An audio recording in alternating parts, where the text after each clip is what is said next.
Welcome back to Passionate About Tech. Is your PC refusing to install Windows 11 because it doesn't meet the system requirements? Don't worry. In this video, I'll show you a simple step-by-step fix to bypass those pesky checks and get Windows 11 installed in no time.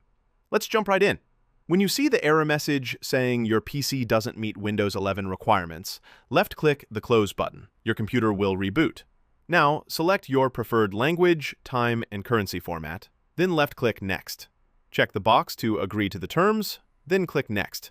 Here's where the magic happens. Press Shift and F10 together on your keyboard. This opens the command prompt window.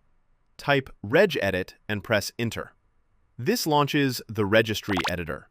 Now, left-click to expand HK Local Machine, then System, then Setup. Right-click on Setup, select New, then click Key. Name this new key LabConfig.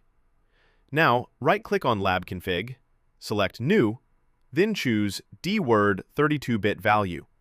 Rename this value to BypassSecureBootCheck. Right-click it, select Modify, set the value data to 1, and click OK.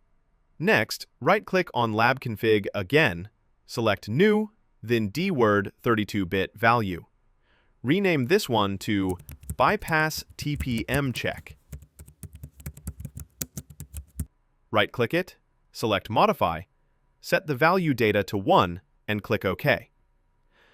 All set. Close the Registry Editor and the command prompt. Back at the installation screen, click I don't have a product key. Select your desired Windows 11 edition and click Next. Accept the license agreement and proceed with the installation. Hey, if this fix is saving your day, please hit that subscribe button to join the Passionate About Tech community.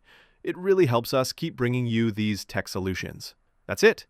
Your PC should now install Windows 11 without any system requirement errors. Let me know in the comments if it worked or if you ran into any issues. Thanks for watching, and I'll see you in the next video. Stay passionate about tech.